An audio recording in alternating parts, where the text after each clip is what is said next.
Sector 45 में आर्य सेवा संगठन द्वारा आयोजित श्रीमद् भागवत कथा में सोमवार की रात श्री कृष्ण जन्मोत्सव का आयोजन किया गया। कथा पंडाल भक्ति और उल्लास से भर उठा। श्री कृष्ण और वासुदेव की आकर्षक झांकियों ने श्रद्धालुओं का मन मोह लिया और पंडाल सोहर गीतों और भक्ति रस से गूंज उठा। कथा व्यास सुभाष व्यास ने श्री कृष्ण के जन्म की कथा सुनाई, जिसमें कंस द्वारा अपनी बहन देवकी और वासुदेव को कारागार में बंद करने की कहानी को जीवंत रूप में प्रस्तुत किया गया।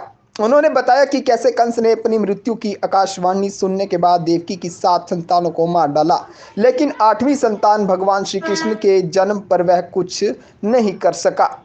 कृष्ण जन्म की कथा सुनकर श्रद्धालुओं मंत्रमुग्ध हो गए। पंडाल में चारों ओर मंगल गीत गूंजने लगे और हर कोई श्री कृष्ण की लीलाओं के भाव में डूबा नजर आया।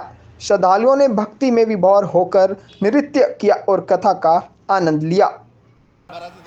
चंडीगढ़ के सेक्टर 45 में आर्य सेवा संगठन द्वारा श्रीमद् भागवत कथा का जो है आयोजन 14 नवंबर से किया गया है।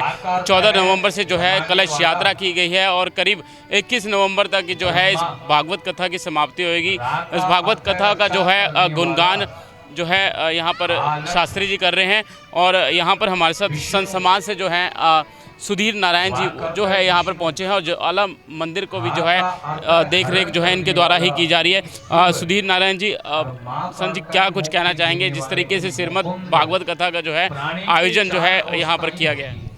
मैं तो ये कहूँगा चंडीगढ़ की जनता के लिए बहुत ही सौभाग्य का विषय है कि पिछले एक कथा हो रही है, चौथी कथा हो रही है अभी, और कथावाचक बहुत बढ़िया कथा कर रहे हैं। धर्म का अभी जैसे हमारे संत समाज का धर्म संसद चल रहा है कि जगाने का विषय चल रहा है, तो हमारा आर्य सेवा संगठन है, ये भी जनता को जगाने का कार्य कर रहा है आपके सामने। और ऐसे ही आवाज़ और ऐसे ही कार्य हम करते रहेंगे और आगे की कार्रवाई हम आपस में डिस्कस करके कुंभ मेले के लिए विशेष तौर पे जो हमारी तैयारी चल रही है, आर्य सेवा संगठन साथ में मिल करके कुंभ मेले के अंदर विशेष तैयारियां करके ना विशेष चंडीगढ़ की ट्राई सिटी के सभी लोगों को स्नान की व्यवस्था और उनके रहने की व्यवस्था विशेष तौर पे की जाएगी। शास्त्री जी, अगर संत जी अगर क्या कुछ कहना चाहेंगे जिस तरीके से लगातार जो सनातन का जो मुद्दा उठ रहा है कि सनातन जिस तरह वक्फ बोर्ड है तो उस तरीके से सनातन बोर्ड भी जो है बनाया जाए, उसको लेकर क्या कहेंगे? नहीं, हमारा ही नहीं, हम है, हमारे 13 अखाड़ों का अखाड़ा परिषद है, हमारा पूर्ण समर्थन ही नहीं, हम सब अखाड़ा चाह रहा है कि धर्म से ये जो बनना चाहिए वो बनेगा और जिसका शुरुआत हो चुकी है और आने वाले समय में अभी धर्म संसद व कुंभ मेले में इसकी जोर शोर से आवाज़ उठाई जाएगी और अब ये मुद्दा उठ गया तो अब बन के ही रहेगा। ये तो हमारे साथ यहाँ पर इस संगठन से जो है आयोजक करता भी हैं, उनसे भी बातचीत करना चाहते हैं। 7 दिवसीय जो है भागवत कथा का आयोजन है, क्या